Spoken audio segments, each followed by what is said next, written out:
Hey there, and good morning, everybody. Welcome to our program. We're coming to you live here this morning. I'm Steve Farrell. I'm the co-founder and executive director of Humanities Team. I am coming to you live from our Humanities Team studio here in Boulder, Colorado. I'm going to properly introduce my guests here in a moment, but Deborah Rozman, Howard Martin, thank you so much for joining me this morning. Glad to be here, Steve. It's going to be a great conversation. Looking forward to it. All right, and yes, me too. And these are two, you all probably recognize them. They're the two leaders that are often considered the faces of HeartMath. So, and they're coming to you from where, I'll let you all share. Where are you all coming in live from this morning here, Deborah and Howard? We're in Boulder Creek, California, which is a little small mountain town. It's right outside of Santa Cruz, California. It's a nice location. It's a unique place in some ways, in that it's a place where the giant redwood trees are the predominant tree. So these ancient trees are all around us where we live, and I have like 3 of them in my yard, and then I had to realize one day that they're really not in my yard; I'm in theirs. But yeah, it's a town outside of Santa Cruz, which is a beach town in Central California, about 75 miles south of San Francisco. Wow, nice. Now, does that sound nice or what? 3 redwood trees in your yard, or you're in their yard. I love that. Yeah, in the Santa Cruz area. So aren't you all blessed? Yeah, so wow, fantastic. Boulder Creek, and of course, HeartMath Institute, the nonprofit and the for-profit, they're headquartered there. Dr. Childre, who founded it, these are, and Deborah and Howard are close partners of Dr. Childre, and wow, they do such incredible work. So we're grateful to have them with us. This next hour is all about the good work of HeartMath, and there's a lot of new stuff going on too, so that we're going to get to. Let me just share, we are coming to you live, so I want to shout out to all of the HeartMath folks that are out there on social media, Humanities Team folks. Wave to the people in the studio here, Humanities Stream members. These are the subscribers. Okay, I can see you waving too. Thank you, guys. Nice. It's nice to have a live program here where we've got people with us. I love it. Thank you. Yeah, and some of you are really amped up out there.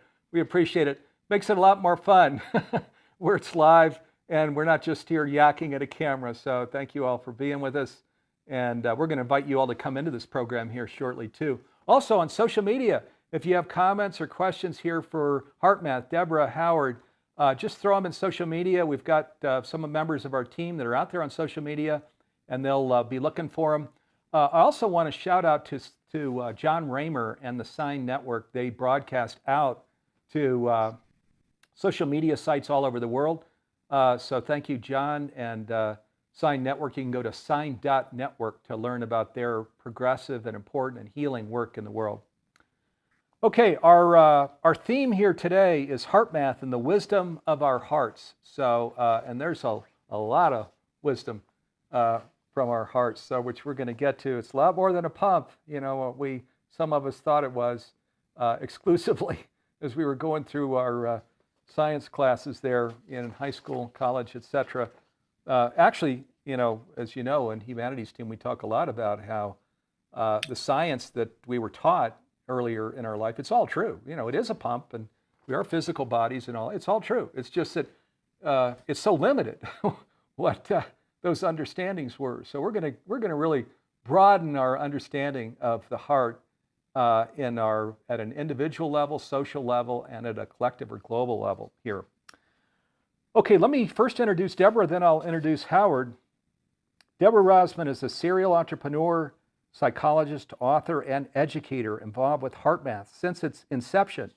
She is also co-author with Doc Childre of HeartMath's transforming series, Transforming Stress, Transforming Anger, Transforming Anxiety, and Transforming Depression.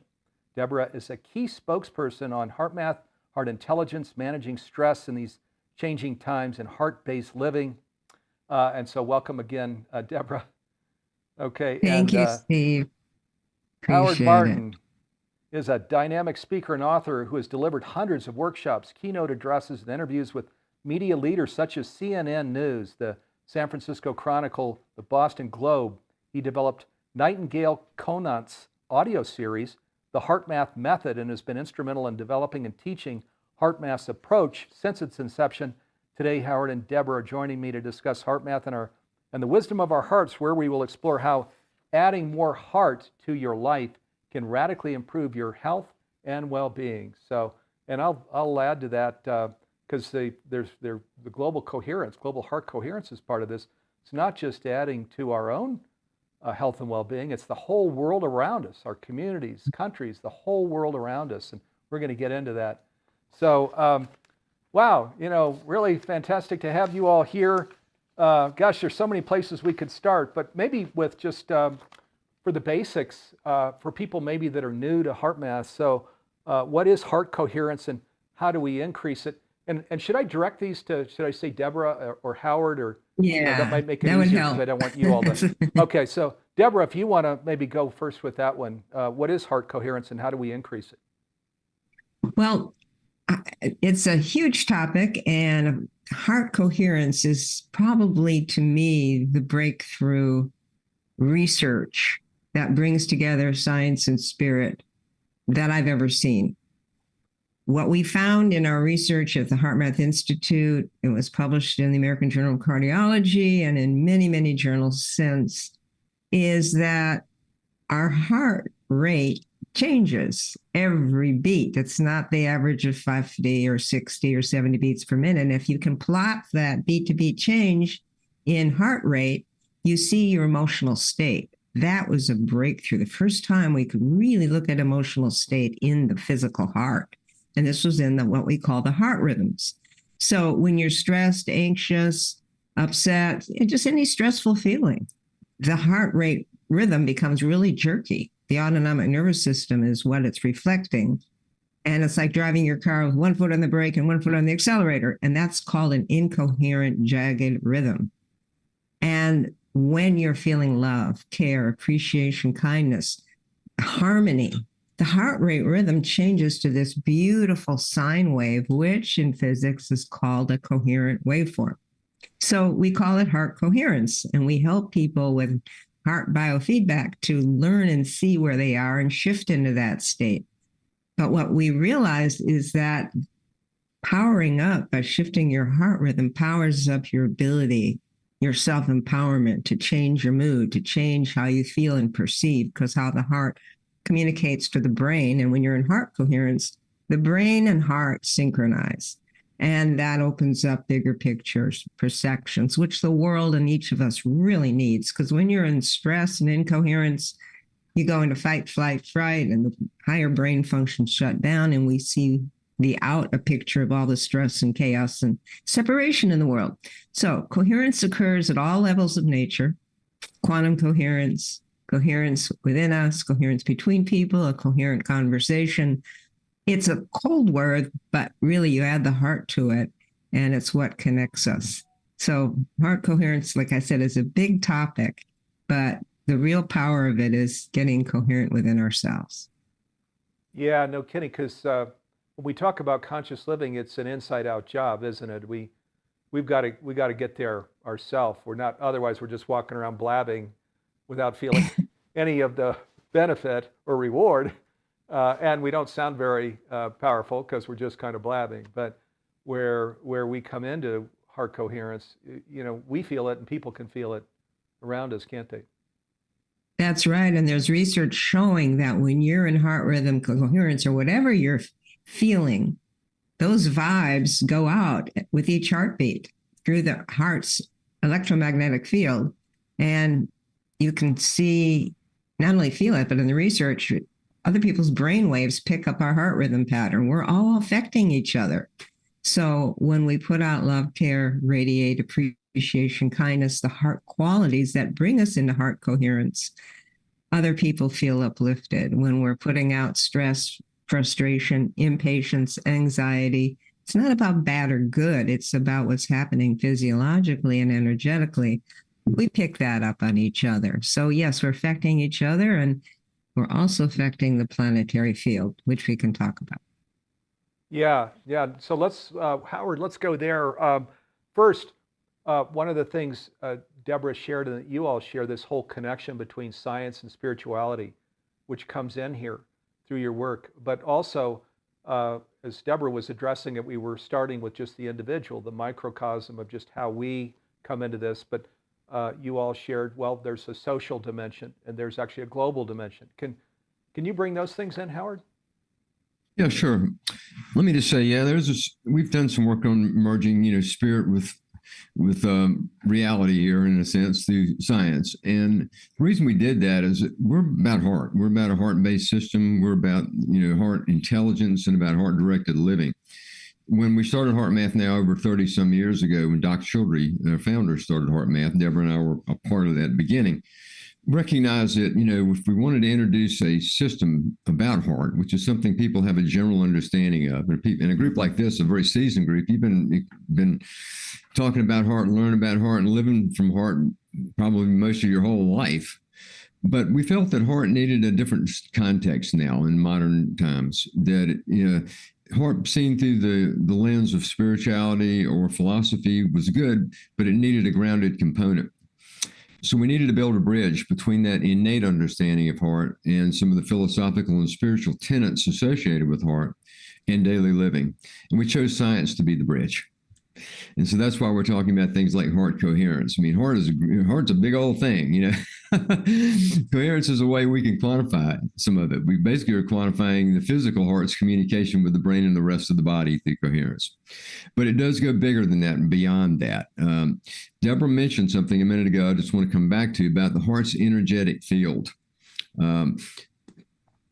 What we found is that the heart, of course, is an electrical organ. It produces a lot of bioelectricity in the body, the strongest source of bioelectricity. That creates a magnetic field that surrounds each and every one of us in 360 degrees. And measured with the most conservative traditional equipment that you can use, they're called magnetometers, you can actually pick that field up about 3 feet outside the body. So we're really creating this magnetic field around us, surrounding us in 360 degrees that measured conservatively can go out about 3 feet from the body. That field is imprinted with information. Magnetic fields in general are imprinted with information. In the case of the heart's field, we're imprinting that field with what we're actually feeling. Our emotional state is imprinting that field, and we are literally broadcasting that information magnetically through the field. Now, when we talk to scientists and we begin to dig a little deeper, we find out they think that this 3-foot measurement is probably a joke. It's the most conservative measurement you can have, that the field probably goes much, much further than that. And then when you begin to look at something like magnetic fields through the lens of quantum physics, and I'm certainly no expert on quantum physics, but one of the aspects of quantum physics is it operates with a different understanding of time and space. So you begin to remove the limits and boundaries of time and space when you look at the heart's field through those type of lenses. What that leads us to is the recognition of a collective heart.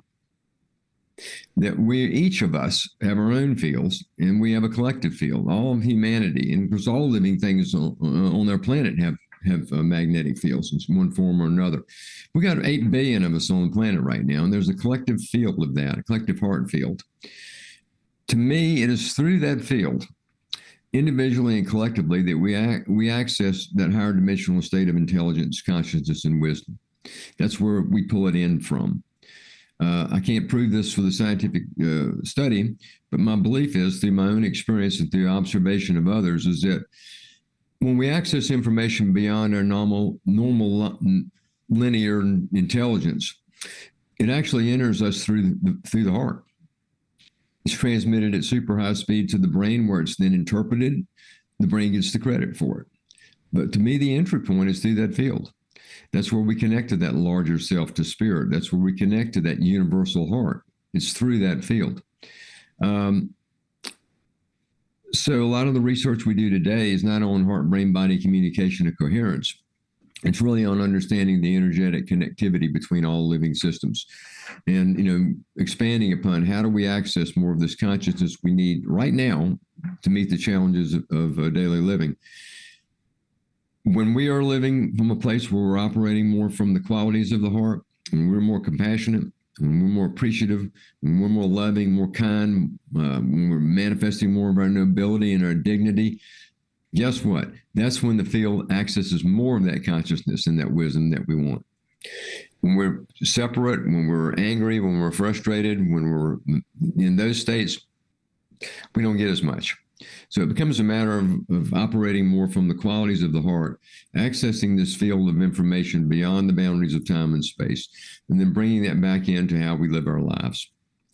So we're looking at those sort of things. And so there are projects at HeartMath like the Global Coherence Initiative and some of the energetic research that's going on, even around research around understanding trees better and how they communicate. A lot of different things we do. But the point of it all is to say that, we are really operating as one. And I know that's a core tenet of, humanity's team.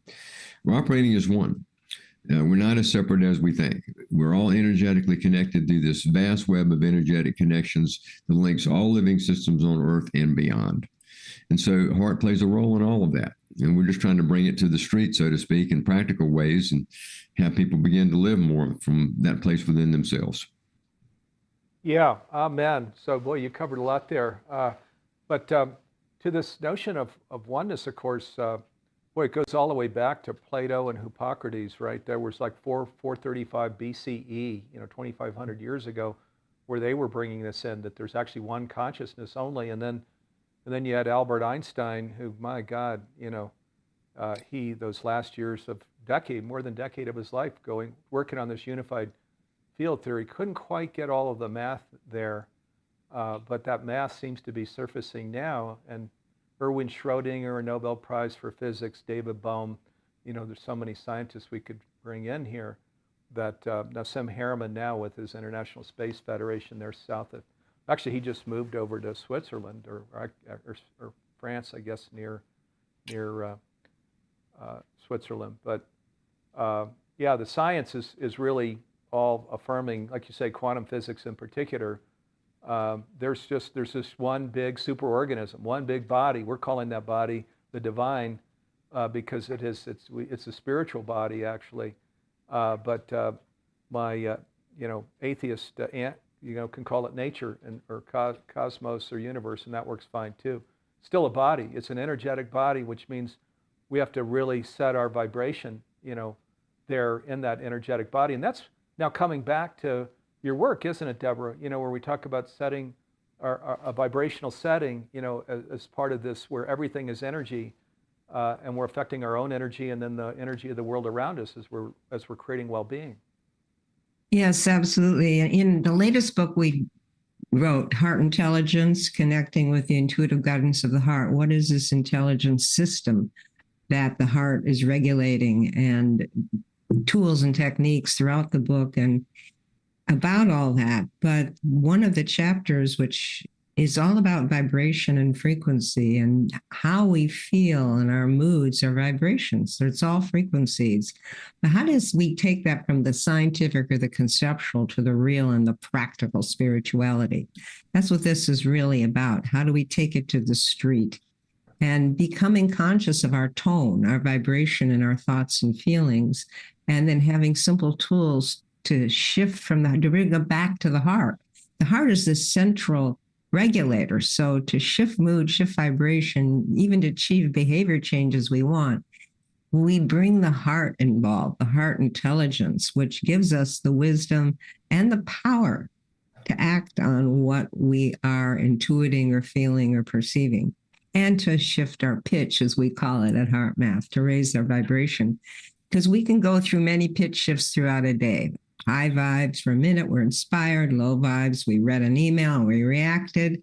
What do we do with all those experiences throughout the day? Because they drain energy or they renew energy. And that drain and renewal is going out through our magnetic field, affecting our health and well-being and others, our perceptions.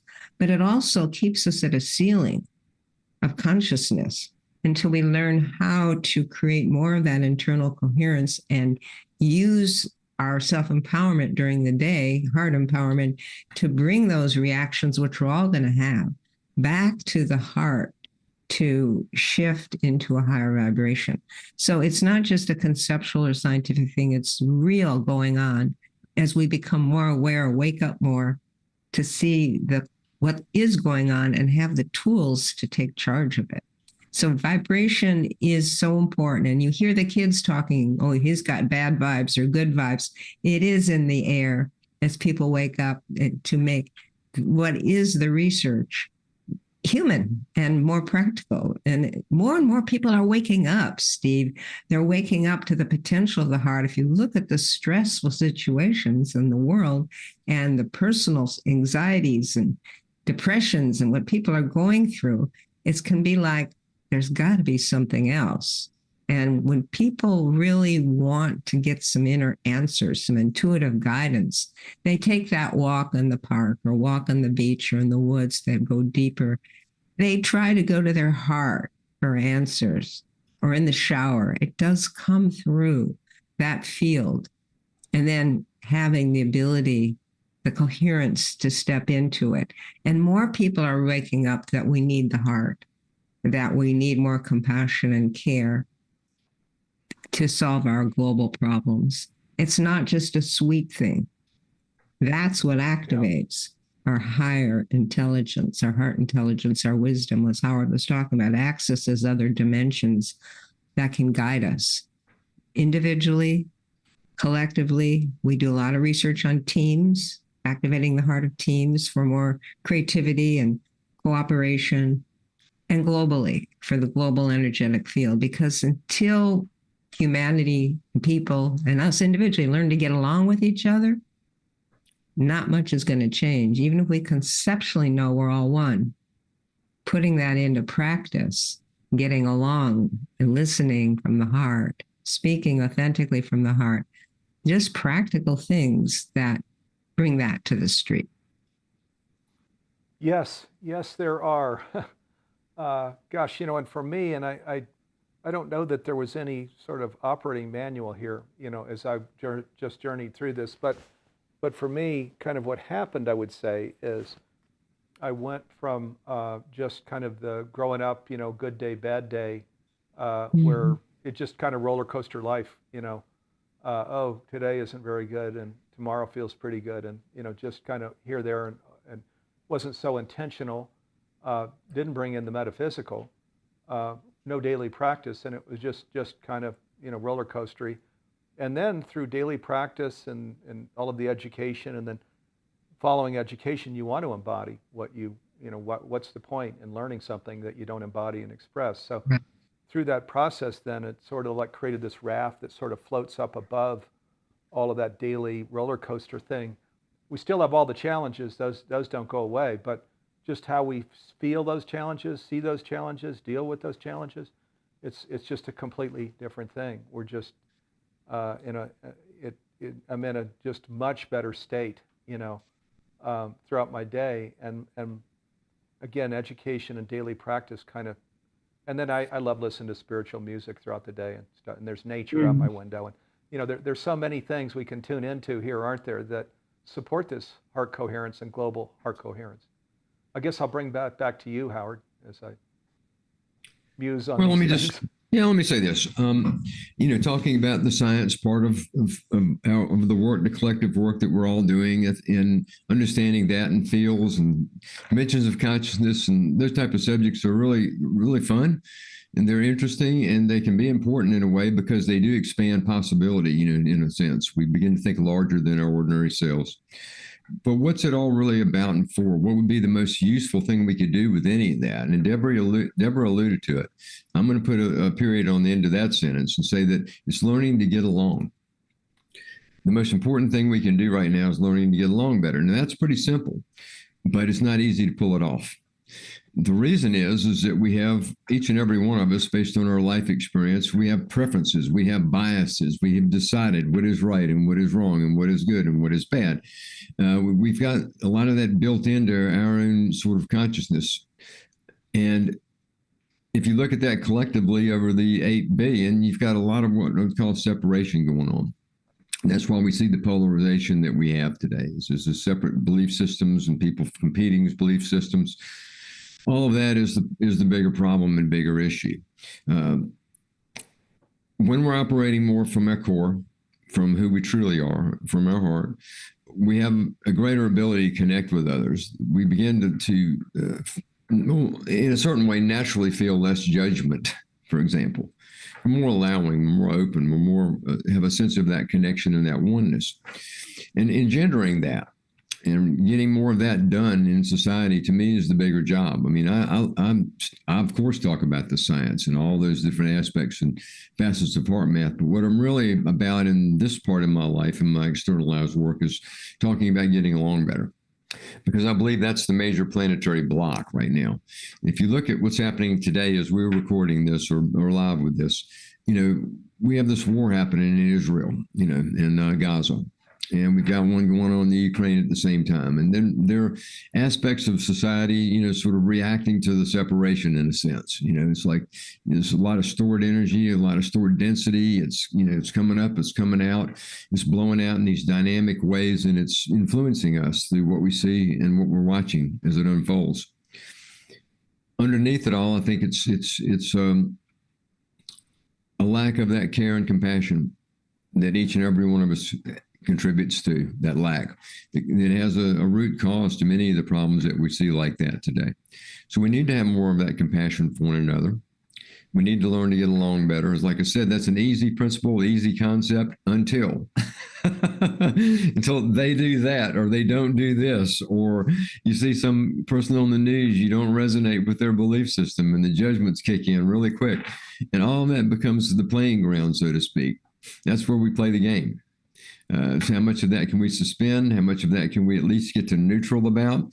And in many cases, when we find ourselves there, can we expand our sense of compassion and understanding rather than shutting things down with a quick judgment? To me, that's the real game.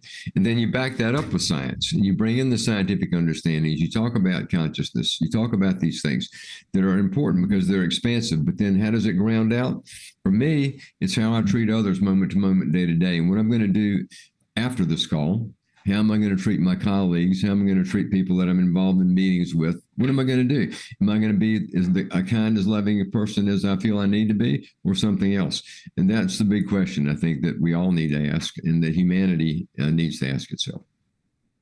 Yeah, so amen. Gosh, 2,000 years ago and then 2,500 years ago, it was said we're trying to remove the speck in the other person's eye instead of the log in our own, right? And one of the things that has been very valuable, Howard, here in this for us and Humanities team is we work with the near-death experience community, and we work with the mediums, and they all share of the panoramic life review.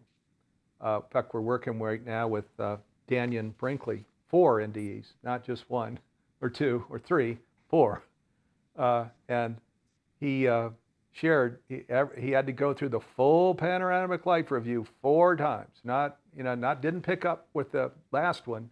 Had to go from beginning to end all 4 times. And of course, the panoramic life review is we're just looking at ourselves through others that we were with. It's not what we were thinking, what we were doing, where we were living. It's the people that were around us throughout our life, and basically, they're just we can feel their feelings, their thoughts around us. And at the end of that whole thing, what they say is there's sort of a question posed of, so now did you and God, because we're one, right? This is this oneness thing. Did we do everything we wanted to do here in this lifetime? And then, and in the next lifetime, are there things we might want to do a little different? So which kind of is really getting right at what you're talking about. We all have that panoramic life review ahead of us. That's what it's going to be all about. That's the only thing that we're looking at the end of our life. And so it really does come down to a moment to moment, how loving, if you want to, which is really the word, how loving are we? Because we're going to know. Hopefully we can feel that now. We're certainly going to know it at the end of our life. Now, I've thought about that, Steve. I thought about, at the end of the day, what's going to matter? It's going to be how much I loved and how much I didn't. It's not going to be the accomplishments that I had necessarily. I want to leave something behind on earth and all that. But at the end of the day, how much did I love? How much did I didn't? That's the equation. Right. Of whether I led the good life or not. And I don't see it as something I have to do because I'm going to be punished and all that sort of thing. It's just like just a mathematical understanding of the power of love. Yeah, exactly. Yeah, we don't, unfortunately, the punishment, these things, and condemnation and judgment, all these things are shared, and they shouldn't be, because I'll tell you, the NDE and medium community are pretty unanimous in what this is, and it's a pretty astonishing, fabulous, really, afterlife, in the non-physical state that we go to. Well, okay, let me just share. We've got a couple of video segments we're going to go to. Now, these are from a science program we created, okay, with Howard, with Deborah, with Bruce Lipton and Greg Braden. It was called The Science of Self-Empowerment. We're going to go look at a couple of these. Now, the friends that are on the screen here in Humanity Stream Plus, you've got access to the Science of Self-Empowerment. Boy, you guys want to check this out. We're going to go to 2 clips that you'll enjoy, I know. And then there's a free program, an hour-long free program that leads into it. If you go on the Humanities Team website, spelled with a Y, up at the top, programs, just pull down free programs. You'll see that science-based program with Greg, Bruce, Deborah, and Howard. Be sure to check it out. This is really, the science of self-empowerment. So in today's world where people feel weary, fatigued, often disempowered, anxiety and these things, this program is getting at the science of how we create this well-being that we're talking about here during this program. So let's go to the first clip, and then we're going to come back and talk about it. And then I think the first clip is Deborah, and then the second clip I think is Howard. So we'll go to each one, and then we'll come back and talk about it. Here we go on the first one.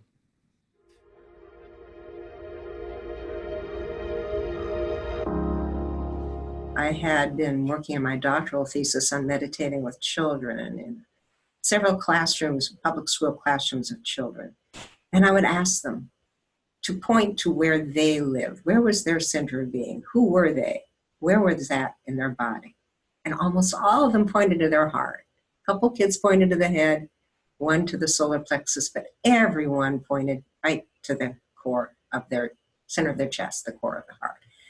And this, I understand, it happens all over the world, every culture. We kind of know that our deepest place of feeling is in our heart. We say, I love you with all my heart. We don't say, I love you with all my brain or all my head. And that always makes people laugh. So when Doc Childrey started to talk to a number of us about wanting to research the intelligence of the heart, I knew already from my experience as a Gestalt psychologist that this was really important to me. What was happening physiologically? What was underneath? What was going on? And can we create something that's replicable for people to connect with that heart intelligence and be guided more by the wisdom and intuition that would come from that place when the heart and head came together and the heart had that insight, and then the mind or the brain would give it clarity and thought or images, and we'd have that flow. So picture heart intelligence as the flow of intuition and insight that we get when the mind and emotions are aligned, coherently aligned with the heart.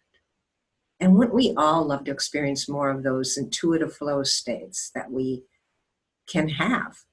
Whether it's at work, at home, doing a hobby, where things seem to flow and magnetics seem to synchronize. And that power, that capability lies deep within the heart. And that's what we call accessing your heart's intelligence. Now, HeartMath and my passion has been to develop a simple system to help people do that and help refine it and find ways to communicate that for many different walks of life.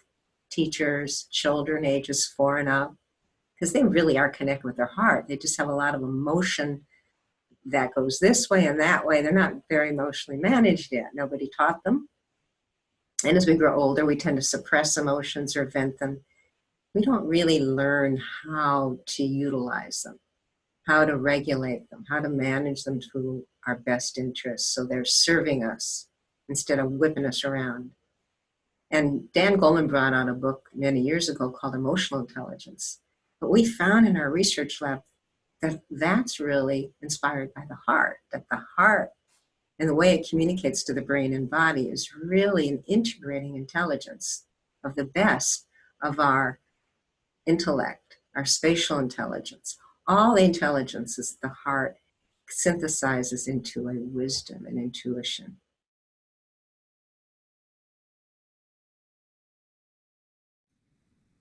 Okay, wow. So lots of wisdom there.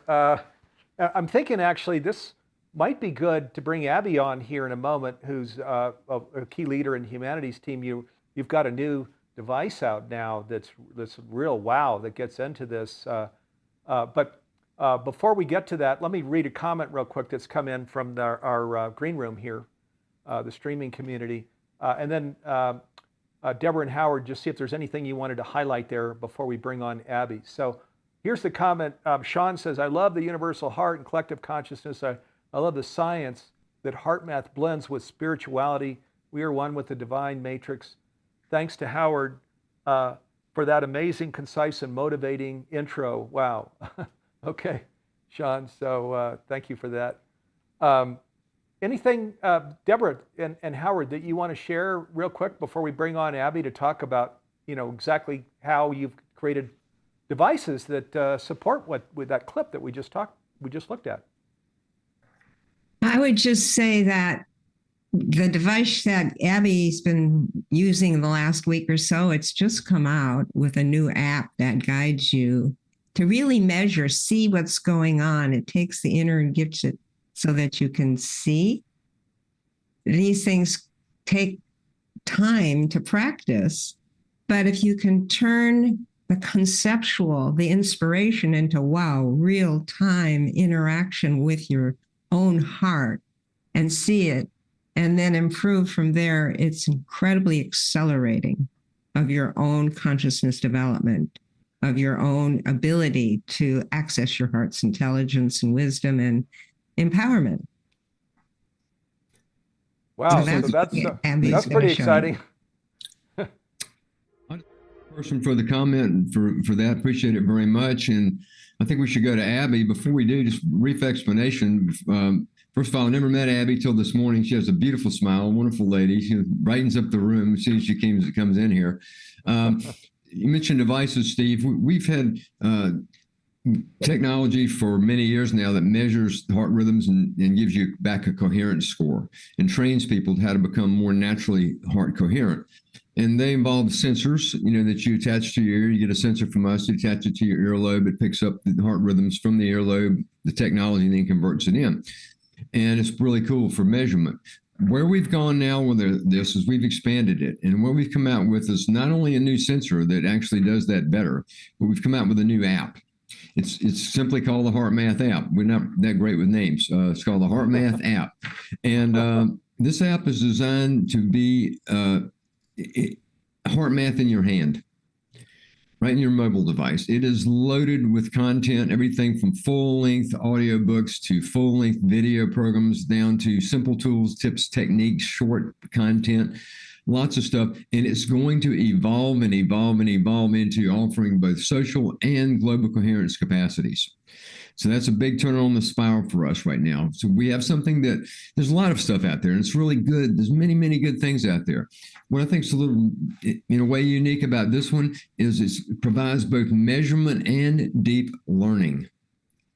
And you can actually measure while you learn. And so this is the next step for us is, to take all this 33 years of work we've done. How do we modernize that? Then how do we deploy that in modern context through something that people can have in their hand to learn and to grow and to try to develop more of their own heart intelligence and then thereby lead a more heart-directed life. So that's my overview and pitch on it. Abby, who I've never met, just got hers recently. She mentioned when we were in the green room for a few minutes that she didn't know about HeartMath until this. So it'd be really interesting for me and hopefully for the rest of us to hear what Abby has to say about all that, the new that she's experiencing for the first time. You guys, right, I am just so excited to be here. I wanted to tell you all that, I have a personal health issue with anxiety. I actually suffer from complex PTSD. And I am way out on my journey with recovery from that illness. And this device, this application, and being able to monitor my coherence of my heart is like a whole new level of healing is possible for someone like me. I find it so easy to use. I want you to both know that the design you've come up with here is so beautiful. It's full of color, and you have guided journeys that if you're not good with doing journeys with meditation or doing things on your own, you can reach for one of these journeys that they have in the application to just do a guided process. Every time you use the application, I'm just going to show how when I start a session, you get this really cool just visual of how your heart is working at the moment. And then it proceeds to tell you how you're doing as you use the application. And you're strengthening your heart coherence. You're not just meditating, but you're learning what's possible for yourself with a feeling of calm and love. And the more I think of compassion, the better my coherence seems to work with the application.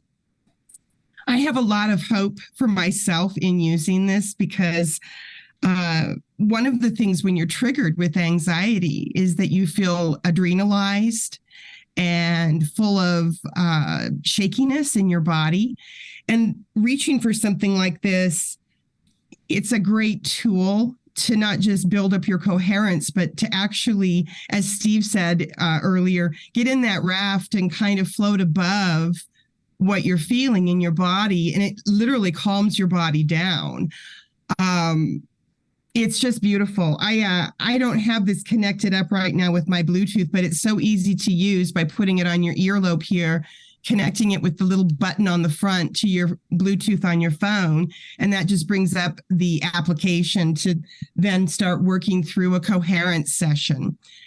What I have found in using it just in the past week, I've had 9 sessions with it. And I believe it's actually way more effective than taking something like a pharmaceutical drug to calm myself down. I also think that over time, I will become, as my coherence increases in my heart, I will become more able to just manage that, have that resilience to headlines in the news, personal stresses in relationships, just things like that, moving through life with more ease. I have a lot of hope having discovered this. So just want to tell Deborah and Howard what an incredible tool it is. And if anyone out there is struggling with their health around anxiety, this is a game changer, I think. So I would love to talk to you again in 6 months and tell you how I feel. After this 9 days, I feel amazed. That's wonderful. Please contact us. There we go. I will. Wow. And That's thank quite you. an You know, we endorsement. have done over 14,000 pre and posts in organizations, hospitals, clinics that use the HeartMath system. We have training programs, the Resilience Advantage, Coherence Advantage. They learn the techniques that app is teaching you to increase your coherence, like shift of the heart and find something you can feel appreciation for, compassion for, and then see the feedback and refine your inner approach until your coherence rises. And people use these techniques, and so many people in this 14,000 who said that they had anxiety or depression, often to always, huge, 40%, 60%, within 6 weeks, you don't have to wait 6 months, found a baseline shift where they just went and had more of this natural carryover effect, this operational coherence you're talking about through their day. That's what enables you to rise above and be able to float more and have less reactivity. So raises your vibe, you're moving around in a higher vibration. So I'm just so appreciative that you shared all that, Abby. Thank you. And thank you very much. I'm thrilled. Yeah. I want you both to know that I can say that see that you've put so much effort into making this application easy to use. And if you're having a moment where you're not sure you can handle the technology, it is absolutely so easy to use. It's a pleasure to use. Getting the feedback, so you get at the end of each session a little report on how your heart coherence either improved with the session or stayed the same. What I've noticed is if I'm not actively engaged with it, my coherence doesn't change. So it's very easy to see how improvement, your path to improvement is. Just Anyway, I love it. Well, Abby, thank you so much for that. It was wonderful to hear you and that description. I'm so glad it's helping you. We'll pass this on to other people because, like I said, we've had technology products for a long time, and this new one was a major undertaking that took over 2 years to develop, and scores of people involved in this, way beyond Deborah and I. I mean, it's like engineers around the world and people and interface people to make it simple, like you're talking about, art people for the colors, all this stuff. So there's a lot of people whose hands and fingerprints are on that app. And for a lot of them, they don't get the pleasure or the gift that Deborah and I just got because they're not public facing. And so we get to hear it. We get to feel your heart and see your face and to feel your excitement about it. And the others don't necessarily get that. So we'll make sure that we begin to pass on our experiences to those people as well. So you can light up the hearts of a lot of people with what you just did. People that have worked hard to try to create something that can help the world. Well, maybe Steve can share this recording with us and we can share what Abby shared with our company. Yeah, we really appreciate it because it's so fresh and spontaneous. Like I said, this has only been out for a month. It's brand new, and it is the birthing of a lot of care and following our heart's intuitive guidance and listening deeply to people of all age groups. We have a millennial and Gen Z advisory team on the colors, experience, and as well as the baby boomers. So it's time to birth it into the world, and that was very appreciative of your contribution, Abby. And after the call is over, just go to heartmath.com and you'll see it. It's all over the website now, of course, and you'll see the colors and all the beauty. I think it's modern looking. It looks different than anything we ever did before. But we use young people to help us design it. Heck of an endorsement. I know in our home we'll look forward to I've got a son who can definitely use it. I mean, we can all use it. So yeah, what a great testimony. This recording is on our worldwide Facebook page too, the link. So people we can share it all over the world actually. Which is what Sign.network, they'll be sharing it here later today. Okay, let me just share the real quick. Tia says, I love HeartMath, they are awesome. Jonathan brings in a question. I'll bring this to you, Deborah. He says, what's the difference between quantum coherence and coherence? What does the quantum add to it? So. Yeah, we talk about in our book, Heart Intelligence, as a chapter that talks about coherence in all the levels. Quantum is the very tiny level, but coherence always implies order, harmony. And you look at the universe, the stars, how everything operates in such universal order. Nothing is, if there wasn't harmony, it all fall apart. So quantum coherence is how the atoms form bodies, form molecules at that very quantum level. And so we see that fractally replicated at every level of nature. And that is true of human coherence. And through the heart, that is activated throughout the human body. So heart, brain, nervous system, spirit. When we come into that internal coherence, we receive more. That alignment brings in more of the higher dimensions of coherence into our system, into our operating system. So global coherence is the Earth's fields operate in a coherent rhythm. And 0.1 hertz on the power spectrum, getting sciencey here, is the peak, the power peak of a coherent rhythm. And that's what you see basically on the Inner Balance Coherence Plus, the sensor in the app. What it's displaying is your heart rhythm, and that power spectrum actually is shown in our health professional device, the M-Wave Pro. The Earth, at the center of the Earth, is putting out rhythms, and the Earth's rhythm includes 0.1 hertz. So we're overlapping the Earth's rhythms, and there's amazing research going on showing how the Earth's rhythms at that heart coherent state, which is activated by love, passion, connection, appreciation, is synchronizing people's hearts throughout the planet when they get in their heart. And there's been published research on that. You can go to the heartmath.org website and find that. But it's we do talk about that in the book, Heart Intelligence. And that audiobook is on the app. And when you get the sensor, it unlocks the app and you get access to all of that.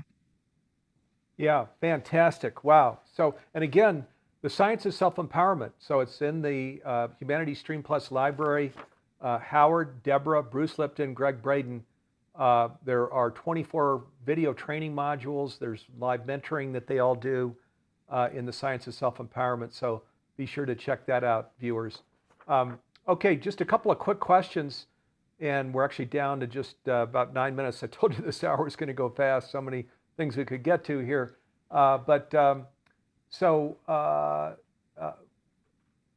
Guraman, I hope I'm pronouncing his name right. He says, does the device have any contradiction or is there any problem where you have a pacemaker? So can you have, does a pacemaker in any way challenge this device? Actually, people with pacemakers aren't able to really, their heart rhythm is regulated by the pacemaker. But yeah, you still can use the app and all the techniques and see changes happening that can give you that positive reinforcement and feedback. Because again, the device isn't doing anything to you. It's reflecting your emotional state and giving you the tools to be able to live a more heart-based life. In no way is it dangerous or anything because of the pacemaker. I don't think. No. It's such low Bluetooth BTLE thing, and it's just like using a phone or something. So not a big deal. But it's not going to necessarily give back some great coherence score or something. But that's not the point, really. It's really about just developing those characteristics of love and those type of qualities, and the technology can actually help guide you a little bit with that. Plus the content you can learn from that app. Again, measurement's just one part. Go in there and take some journeys and some courses and some fun stuff in there and learn more about your own heart's intelligence. Yeah, amen to that. Howard, this is from Sean. What is Deborah and Howard's view on coherence and harmony in music? So where we're bringing in sound healing, music as a device. How is this additive to what we're talking about? Well, music is vibration, right? And so a lot of work has gone in with people whose life's mission is to try to understand which vibrations have which effects and how they can benefit humanity and people and a lot of that. So there's a lot of good work that's gone on there with using music as a way of changing vibration.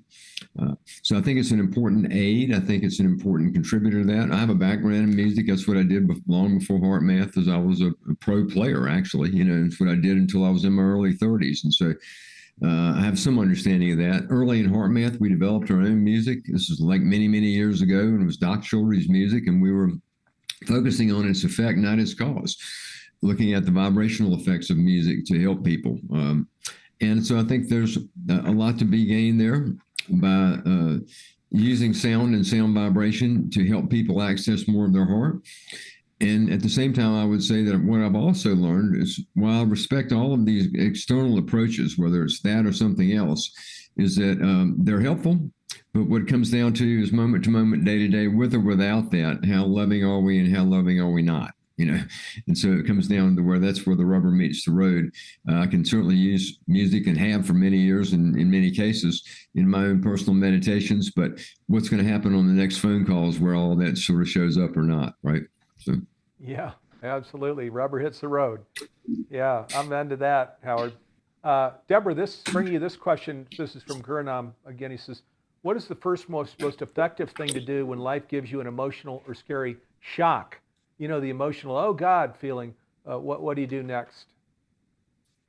Well, if you get triggered, emotional shock, whatever, I shift the focus of attention to the heart and do some heart-focused breathing, because that automatically starts to bring more balance into the autonomic nervous system, the parasympathetic and sympathetic, because the emotional shock is a huge sympathetic reaction. And as soon as you start doing heart-focused breathing, it's one of the techniques we teach, the very first step. We teach that in the app. We teach it in our programs, all our books, is breathing in through the area of the heart and out through the area of the heart, pretending that you're doing that to a rhythm of about a 10-second rhythm, breathing in at it deeper than usual. And you just have to do this for about 4 or 5 breaths. And it starts to bring that shock or that trigger down into more of a neutral state. But it is a heart-focused breathing, a genuine shift to the heart, bringing the mind and emotional energies into the area of the heart and pretending that the breath is flowing in through the area of the heart and out through the area of the heart. And just find an easy, comfortable rhythm. And if you use it with the sensor, you can see really quickly as the coherence score changes. It helps train you how to do that faster. Right. I agree Yes. with what Deborah said. Heart-focused breathing is the first step in many of the HeartMath techniques. The emotional triggers are going to happen, and they do have that shock effect. They cause that autonomic nervous system increase, and that sympathetic nervous system triggers hormones and release into the body in greater amounts that we don't want as much of. Abby was mentioning, like the adrenaline thing. It can be adrenaline, it can be cortisol, a lot of different things. Then the big question comes after the trigger, what do we do? And that's where we can continue to go and use our own heart's intelligence and guidance to try to move past some of the initial shock, to try to recover more quickly from it. The natural tendencies that the shock then goes into processing it, and thinking about it and analyzing it and trying to understand why. And then it can outgate itself into they shouldn't have done it and all the various things that create the separations that I talked about earlier. It's in those moments that if we can find more of our connection to our heart and our own best friend, ask from the heart place for a bit more guidance and direction. We can allow ourselves to be human, allow ourselves to be in this life experience that's going to have triggers. And we can also learn to maturely begin to shift out of it more quickly than we used to, and to bring ourselves back to a place of more balance. And from that place of greater balance, which is coherence, we then begin to see into the situation, and new solutions often emerge. So it's a process. We go through, and we all know this. And I guess a measuring stick that I use in my own personal growth is how fast can I make that process happen? There's something that triggered me that it maybe would take a week to get over. Does it now take a day to get over? Or does it a day go to an hour? It's like it's looking at the time period in between being disconnected and connected. Yeah, nice. So knowing what to do and then effectiveness of how quickly can we kind of move through the process to get ourselves back.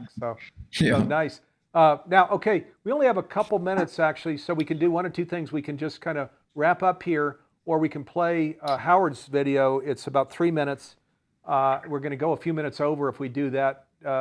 Deborah and Howard, do you have time to go a few minutes over?